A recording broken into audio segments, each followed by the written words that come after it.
Hello, I'm Dr. Gloria Horsley. And I'm her daughter, Dr. Heidi Horsley. Heidi and I want to welcome you to Open to Hope Conversations, the podcast. We believe that the greatest gift you can give yourself after a loss is hope, using this moment to connect with others who have not only survived but thrived. So let's get started.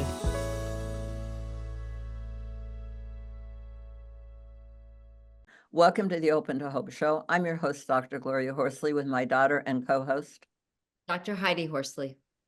Well, Heidi, we are going to talk about emotional impacts of family loss today with a really amazing woman. And just introduce her first, Heidi, because she's so amazing. And we'll get into how different her book is and the aspects of it that I loved.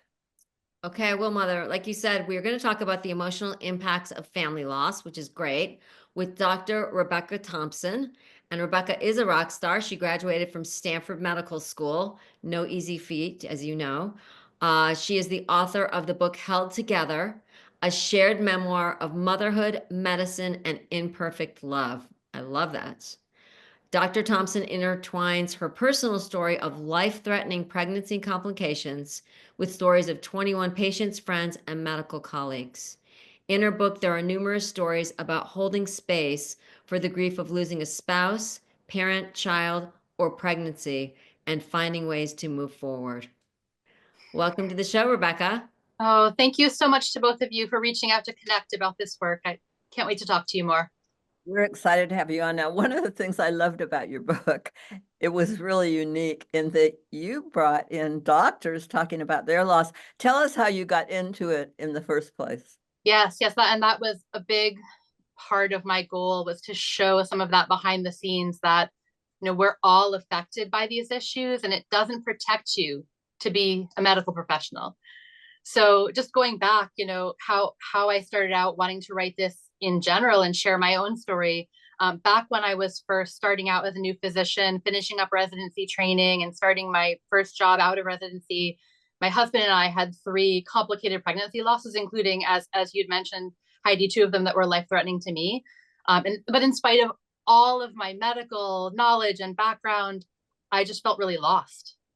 I felt like I was supposed to be expert in health, but I just felt discouraged and confused by all the ways that my body kept failing me, right? And I really didn't feel like I knew anyone else who was going through anything similar. So not only your body yeah, failed you, but in a way your mind failed you, because you were supposed to know all this stuff. Sure. And you can't fix it. You can't heal yourself in that moment physically. Now, healing yourself emotionally comes later, and I'm sure we'll talk about that, but you can't fix what's going wrong, and you can't even know inside your body, right? And of course, it felt, as you've talked about on so many of your episodes and in your work, a lot of this feels kind of taboo. And so I was hesitant to talk about it. I felt like everyone around me was just going on with their lives, having baby showers and planning toddlers' birthday parties and asking me, when are you having kids? And it was really hard.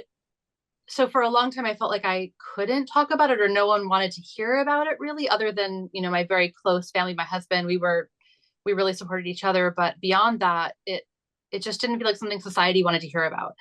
But once I began to open up just even the littlest bit about any of this and share what I'd been going through, I felt like I realized immediately that I wasn't alone at all. And many other women began to tell me that they'd been through losses they hadn't talked about. And almost everybody that I revealed anything to had something to say about their family's complicated origin story, or complicated relationships, or losses that they'd had. I had secondary infertility and had years of infertility treatments and 2 miscarriages. And you do really feel like everybody's pregnant.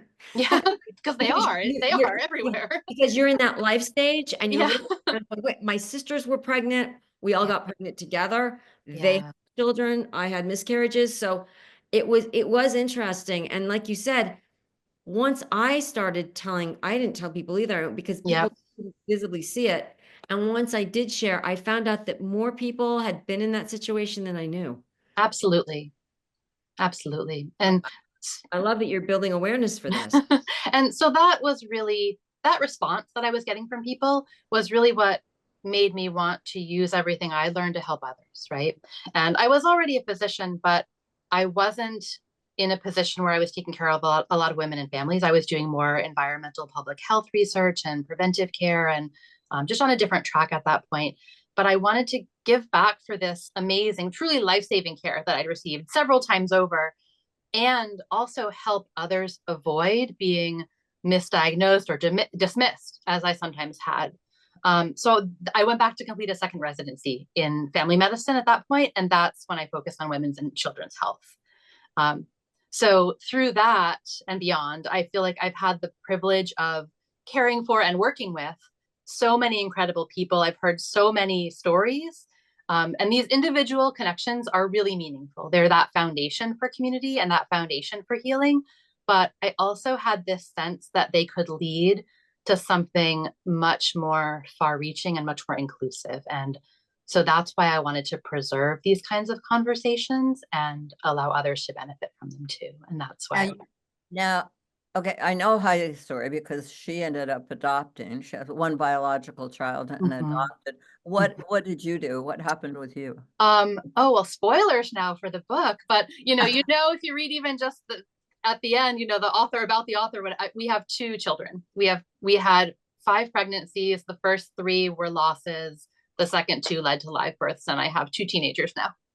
Because I know that one of the points you want to make in the book is that families come in different ways. In talking with people about their stories, specifically once I realized I wanted to write them down to share with others, one of the stories comes to my mind in particular when you mention this. It is an adoption story, but the reason it comes to mind specifically is that, and this is Shreya's story in the book, talking with Shreya and hearing her story about all sorts of medical problems that she'd had before she even thought about becoming a mother, and how those shaped her understanding of herself, and then eventually how she pursued parenthood. And you'll read this in the book. It specifically talks about when she and I first had this conversation. I didn't know she'd gone through any of this. And she just suddenly one night at dinner started telling me her story. And she didn't know at that time that I was going through complications, that I'd had to have chemotherapy for some of the complications. And she told me about her cancer survivorship. And it was the first time I felt like, well, whatever happens, I know that if I want to be a parent, I'll be a parent. There are so many ways to be a parent. It doesn't have to be getting pregnant and giving birth to a child that's biologically yours. Parenthood is so vast. And I learned that from, all of the stories over time, but hers, that moment at that dinner that night was the first time it just hit me that I'd make it work somehow. I love that. My sister and I adopted together, and I always say that our dogs are born from our hearts. Yeah. So I'm wondering, in your book, you talk about finding ways to move forward after a death, and I'm wondering if were there themes and patterns that you saw that the story that happened throughout these stories about how people did move forward? Well, I think, there are so many ways we could go with this, right? Each story is really individual, but yeah, I think a lot of it comes back to something you've talked about a lot in your work, thriving versus surviving, right? And you have to start out with surviving, right? It's okay at the beginning to keep things simple and be in survival mode, and just know that you don't have to feel hopeful all the time. In fact, when people talk about thriving too early, Yeah. felt like they were minimizing and not acknowledging the intensity of the death of my mother and the loss that I felt. Yes. I feel like I like to say the stages are grief, but the stages of grief are real, but they're rarely linear. Right? It's okay to go through whatever pattern process you need, and don't feel rushed to grieve on someone else's timeline. I think the people who often 20 years past the losses we talk about in the stories, who feel like they've had the most kind of resolution for themselves. They haven't felt rushed, and they felt grateful for the people who supported them in just letting them experience what they were experiencing without dictating a timeline. And so, let yourself be in that grief, in that regrets that you may have, questions of what might have gone differently. Like, just take it all in. Don't try to force it down or question it. And then when you're ready, then you can come to it. Let the loss lead to purpose. Let the grief foster hope over time. It's a choice to move forward in action, but not right away. I think, is that what you meant by that you need to hold space for grief? I kind of like that idea. Yeah. Yeah. Uh, And I think that our title is meant to have a lot of meanings held together, right? It's about holding things together when everything seems to be falling apart, right? That women do all the time in our lives, right? And it's about holding space for these stories, holding space for each other, holding space for grief and for hope, and all of the complicated feelings. I was thinking in some ways it's kind of a shout out for doctors too. I mean, a lot of these stories are written by, are all of the stories written about doctors? No, so there are 21 on my own, as you mentioned. About half of them, I think exactly half of them, are medical professionals, but that ranges from physicians, family medicine, pediatrics, geriatrics, internal medicine, different kinds of physicians, to nurses, emergency medical technicians, massage therapists. Some of the spouses are in medical ancillary staff, like kind of support staff. It's it's a wide range of medical professions. Also psychology. There's a psychologist in there. It's the point is to show that even people who know what's going on can't make it right all the time, and we're all part of the same human condition, right? And I like to say, for myself anyway, I was a psychiatric nursing consultant to the surgical service at the University Yeah. of Rochester when my son was killed, and I found that you may know the journey, but you have to take it. Yes. Yes. And so I hope this book really gives people a glimpse into that, because there's a lot, um, we hear a lot about, from the clinician's point of view, we have books written about their experience taking care of people, but I think there aren't a ton of books that are told from the perspective of the patient, who is also a medical professional, and woven together from, these stories. They all came together in different ways, but the most common way, all of them include a lot of oral history, and the most common way was just recording hours and hours of conversations between me and this individual person that I know, for some of them I know for 30 plus years. And then transcribing those and working those recorded stories into journal entries they'd offered me, emails they'd sent to friends during times of crisis, kind of update them about what was happening, and weaving that all together, and then going back and forth with that woman iteratively over, many, many versions of the story to get it just right and how she wanted to tell it. So I tried to write them using her voice, and then getting her approval in the end, right? Well, you did a fabulous job, and I must say, I found it fascinating in that you go and you expect all these people to be self-professional all the time, and to find out, Right. like almost a little glimpse in. Huge glimpse. Yeah. One of my favorite things about it is, you meet early on my obstetrician. We are both young, new faculty, finishing residency. She's a senior resident when we meet in the ER when I'm going through a major pregnancy complication. And now that was, it's about 18 years ago or so. And you see through the book, she cares for me in all the complications. And you see my perspective on how amazing she is and what she does to, do what she would want if she were the patient. And then, I don't think this is a spoiler to tell your listeners, that at the end of the book, her chapter, her story is there.